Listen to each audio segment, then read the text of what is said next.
Sleeping Dragon. I'm going to give it over to you guys for game number 1 of this Grand Finals. Final matchup. It's the Grand Finals of the MSC 2026 wildcard stage here. One of these teams will move forward to the main stage a couple weeks from now. Will it be Falcons MENA or the Huns Esports? All this for a golden key to join the big boys up on the big stage. Falcons almost immediately want to take advantage over this mid lane. Start poking out OU, make sure that he can't walk up freely here. Even Sano walking up into lane just to figure out where exactly still meta is going to start. And I love these openers coming in from both Falcons and as well as the Huns. Yeah, identical emblems here for our XP laners. Kenny taking a little bit of damage there, but it's going to be just fine. I think on this too, you have to see exactly what the rotation early on is going to be. Boyet, like we know with the YSS, he's really the one to kind of build up into, to try to get him to hyper carry up at this point with the YSS, and playing around the vision that's provided obviously with the Mountain Shocker and Sanji being on the Yuzhong is I think what makes things pretty deadly to either scout things out or set things up for your favor. But like you mentioned, Gideon, the amount of crowd control and setup potential that the Huns Esports' lineup can do for them is kind of the counterpunch to that. Speaking of counterpunching, Bankai doing a very good job against Sanji in lane. Right now, Sanji is trying to hit level 4 or at least minimum level 3. And if Bankai messes up, hopefully he can make like a petrify play to get first blood. But so far, he knows that still meta is on that top side. And now the dive here onto Yuki. He wants Sano, and Sano pops the vengeance. Unfortunately for Yuki, just has to sit there and take it as Boyet gets first blood. Yeah, he doesn't even flicker. He's like, nah, not worth it. There's 4 dudes here. I'm just going to take this one. Maybe you guys can get something else across the map. Turtle's about to spawn here. So the Huns Esports will go ahead and rotate for this. They get in position. Team Falcons MENA going to respond as well. Boyet's just around the corner, but he might be a little bit too late for this one. Half health on the Turtle so far. Boyet's about to hit level 5 here. It looks like they're going to give this up as Cuffin and Troll will just maintain positions. They know that Sanji can't necessarily participate just yet. And I think this is a smart choice coming in from Falcons, right? Don't put yourself at risk. You already use a major amount of your ults down on the bottom side. Unless we see a very big mistake from the Huns, that's when we punish. Yeah, this is one of those lineups too with Falcons MENA that's just built around, you know, finding the fights that favor you. Now, how does that happen? Real-world manipulation from Cuffin for the most part. Again, vision being a big part of that too. Sano's a threat. We've seen it before. You know, this time it's in the hands of Sano in the gold lane, but you've seen the Freya do this all wild cards, sometimes 1v2, 1v3. And yes, he's going to have a bit of a hard time going against a carry for now, and that's why they went with that early gank. Boy, it's fine. Dangerous stuff here. Bankai, he could have forced a little bit more out of Boyet, but again, doesn't want to risk it knowing that Sanji at any point of time could look for the trade. However, Bankai's doing a very good job, and now down by the bottom side, we see that OU has found the catch of a lifetime with the help of Still Meta, but they don't have the damage to take out Troll just yet. The Mystic Gush coming in from Kenny, just not there. That's such good use of the Glorious Pathway and the Revitalize, man. You know you don't have anywhere to go, and you're literally just a walking mystical horse, so you might as well just post up in your Glorious Pathway and heal through that damage. So he's fine. Revitalize will be back up in about a minute and a half or so here. He's going to have his Glorious Pathway too. But this is, again, one of those games where it's like, you can't expect too much yet in the early game. Both these lineups on this side are a little more passive, a little bit slower to build up, I feel like, in comparison to the compositions we've seen run, even in our last matchups here. So you're going to be fighting a lot around objectives, right? Turtles for now until eventually you scale up. Now, Yuki is a big part of that for the Huns Esports. Obviously, Bankai provides a lot of damage. Kenny as well on the gourd, but it's essentially just kind of waiting for that time to come, that power spike, if you will. Yeah, I think mostly there's only going to be a few heroes that actually participate in the earlier stages, right? And that one of them happens to be this Glue, which is getting attacked right now. Not much of an answer here as the Glorious Pathway is out. Mystic Gush already through, and Bankai takes out Sano. Still Meta secures the Turtle as RWM is trying to look for trades. Sanji, he's got to get something here. Petrify onto 2, still has his gap closer, can still make it happen. Still Meta finally dies, and I think that should be it. Bankai can't get Troll. Wow, I'm actually surprised. I mean, they do get the Turtle there for the Huns, but I almost expected them to at least fight a little bit more there, or maybe they just got the call, you know what, still meta's going to go down, that's fine, they don't want to lose more, but I just felt like they had some more firepower with Bankai and Yuki a part of that fight. They chose to be a little more disciplined than passive for now. Again, trying to scale up. Let's take a look at the instant replay here. This was a great Mystic Gush under the turtle. Across the board, Cuffin sets up the RWM, but because that Black Dragon form and the rest of the team to follow up, it pushes them back. And the Huns Esports kind of just lets Still Meta go down. I mean, you know, there's not too much off of that they could do.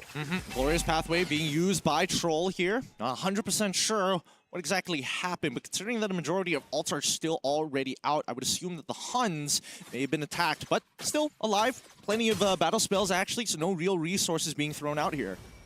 This is probably Gideon one of those games where it's just like, it's so neck and neck at this point. I mean, oh, there's this heavy spin. Okay, can he survive this? Nope, the burst is just too much with the concussive blast on top of the full combination from Bankai. Now they're going to convert this over down to the purple buff as Cuffin, he's trying to slow down OU. OU already got max stacks on top of Troll, but that's not his main target here as the purple buff gets stolen away. RWM into the Glorious Pathway. The split to buy just a little bit of time, and this should be another kill for Bankai as Yuki double waves. Man, they're so tanky, you know? I mean, the Huns Esports, they'll walk into your jungle, put pressure where they want to, and take you down. And after that, you know, they can kind of pick and choose where they want to go if they have the heavy spin available, if they've got, especially got a Mystic Gush.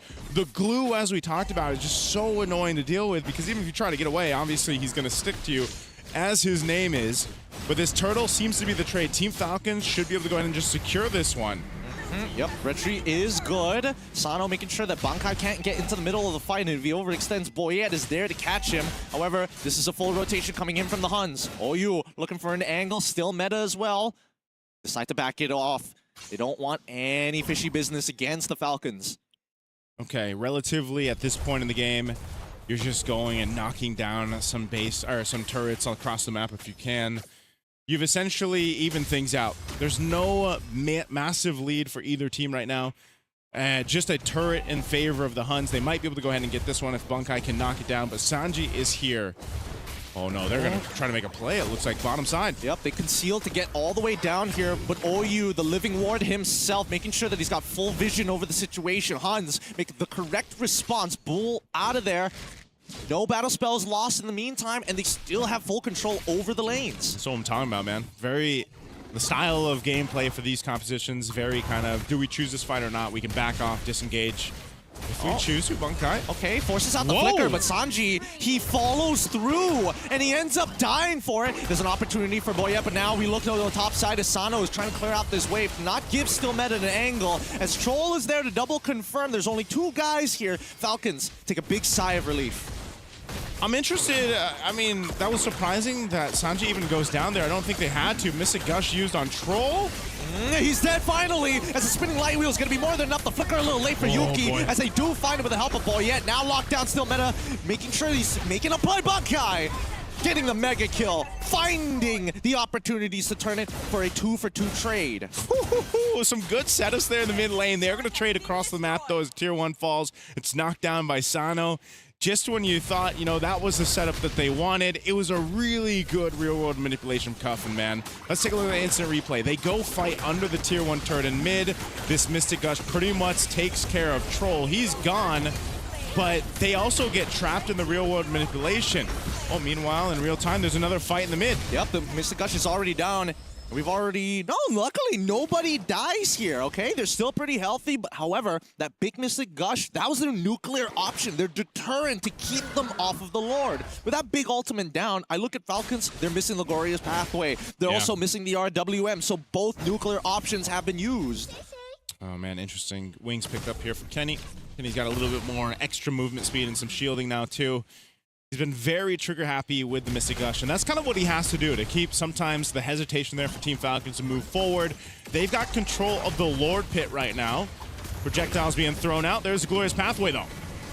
And now they're looking for a little bit more as the Black Dragon form is already out, and now the RWM, it stopped them just enough. Bankai in trouble, and Sanji takes him out with the shot residue. Still Meta able to get the Lord, but the fight's not done just yet. As they pull on backwards, can they get Kenny? They catch him right at the end. Cuffin comes in for the kill. They're able to get down 3. Yes, they lost the Lord, but they'll take another turret. Oh no, still meta. He's gonna get stunned. Oh, okay. One more Void Blast. Oh, just short. Okay, so he gets away. The Huns Esports got the Lord. They end up losing that team fight, though. They've got to be able to go ahead and lock down some of the team fighting, positioning, because what they're having a hard time around the objectives is just getting trapped into these little choke points. Yuki, too, really just kind of relying on having that flicker once it's available. He's got to be the one to kind of shred through these tankier members of Team Falcons, but when they're getting trapped in the real world manipulation, it's tough. Sano? Okay, I think that Sano at this point, there's no point trying to run away. Troll is going to try his absolute best, but he's eventually going to burn down to OU. He's trying to get the reset on the split, but if they can take him out now with RWM, they don't have to worry about it. But on the opposite end, it's not all the same. Sanji end up dying here in trade, so it's still 2 for 1 in favor of the Huns. Oh, Troll, he's going to feel those light wheels. They do hold on for now. A little bit of damage to that bottom base turret. The shield goes down too. The Huns Esports looking to just open up the map some more up to this point. I'm sitting here thinking, you know, Team Falcons, just like we saw in their last series, they've been on the defense, they've turned things around. They're potentially going to be able to go ahead and do it on here too, especially Flying Clouds. Oh, they're going to make an attempt. Glorious Pathway is already out as they chase Sano. He's already chunked to 15%. The Turtle Bolt doesn't connect on anyone relevant, but that line. Sanji takes out Kenny just in time. Black Dragon Tail and Shao Resident keeps him alive, forcing Bankai to flicker forward to get something back. That's a 1 for 1, but so worth it for the Falcons. Yeah, they had to trade it. They ended up trading it, taking care of Kenny in the mix. Taking a look at the items real quick here too. Let's make some understanding about how these team fights are going. Defensively, I think that's what the focus is going to be for the carries now for both sides. Is OU trying to go for a genius wand here? What are we doing here? What are we doing here? It might be, yeah. Right? I think so, because he wants to complement the Gord, I'm assuming. But Gord eventually does true damage. So it's like, yeah. Are you trying to speed up that process? Do you want the initial hit to hurt too? I mean, I'm not gonna lie. Maybe for himself too, like in a way, you know? I think the worst part is if he gets on top of Boyette, I think he can 100 to 0 Boyette with a split if he maxes out his items into that damage, right? Yeah. Some dangerous stuff. Have we seen a glue do this? I have seen a couple of glues. Usually they don't go for the genius one. There are other items. Oh, and now we see another big purchase here coming in from Kenny. Yeah. This is going to be a game changer because now with the Ice Queen's wand, right? You don't have to like, keep throwing the projectile out. There it is. Just throw out the AoE, right? Touch him just a little bit. Yeah, really good timing for a lot of these core items for the Huns. That's Malefic Roar picked up now for Bankai as well. So now you're going to be dealing with being slowed down, your magic resistance being shredded down too. And so it might convert to just these quick kills when the Mystic Gush is thrown out. Lord's going to be started up by the Huns Esports, sitting on a 2,000 gold lead. We saw big items picked up now. They're going to have to win the fight. Oh no, Sano, he's not there. And Huns, they realize it. They're forcing the fight hard. OU, a little too deep for comfort. Couldn't get the split, and now they're forced to back off as Sano is here. It's a 5v4 scenario, but they're not going to stop. Oh my goodness, Boyette, he gets to the RWM, keeps everybody else in check. 11 to 10 so far, and Boyette turns it into 12. Sano keeping them in place. Good plays from the Falcons, but they want a little bit more, but the Huns refuses to give it to them. Take our turrets, but you won't take our lives. Man, that was a really good fight. And again, you can see why the Yu Zhang pick is so good. Once OU kind of overextended and died, Sanji is enough of a threat to push everyone essentially off the Lord pit. Still Meta tried, utilizing the heavy spin, try to get the retribution off, did not happen. And so now they're going to lose the tier 2 turret in the mid. Lord is up top. It's being worked on by Yuki. So they still have a defense capability here with this kind of lineup. Lord's taken care of, but they do lose some turrets, and that's what Team Falcons MENA needed to happen because, again, playing behind, they needed to go ahead and get some equilibrium on the map. I love the plays coming out from the Huns, though. The small little micro mechanics to pull. Wait, hold on, Kenny. He's in trouble. They're sending the Black Dragon form, forcing the flicker out early on just to get the T2. But no matter what, Falcons were not able to get an inhibitor, so really, it's just an economic advantage. When a crown picked up here for Boyette.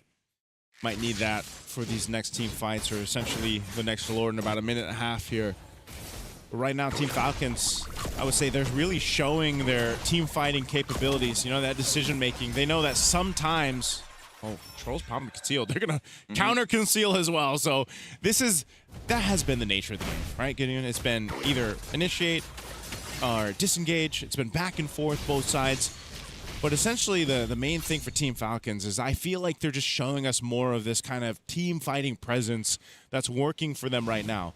They know that OU, for the majority of the time, is going to be trying to stick to someone, right? He's going to be trying to, even if it's Boyette, if he can. Boyette's been really good at kind of staying away from that happening. And then if they can cut off OU from the team and take him out, then re-engage. And this is why this usage of Troll's Glorious Pathway is so important, because it's either he's using it to engage or disengage for the team, and that's such a simple ultimate, but it's so powerful in this context. Let's also talk about some of the trigger fingers here, right? What are the big things that we're looking for to connect? And I think number one, it has to be the RWM. It's caught multiple people before, but it doesn't have enough damage yet to 100-0 somebody. Not like Kenny on the opposite side, right? Whoever gets hit by that projectile, everybody's kind of dumping themselves on it. I think... Oh, Divine Glaive too. Yeah, some really big damage. I mean, considering everything, like, Bankai was winning the lane hard. They've reset a couple of times, and now that we're 12-10, Sanji is actually caught back up despite the horrendous early game.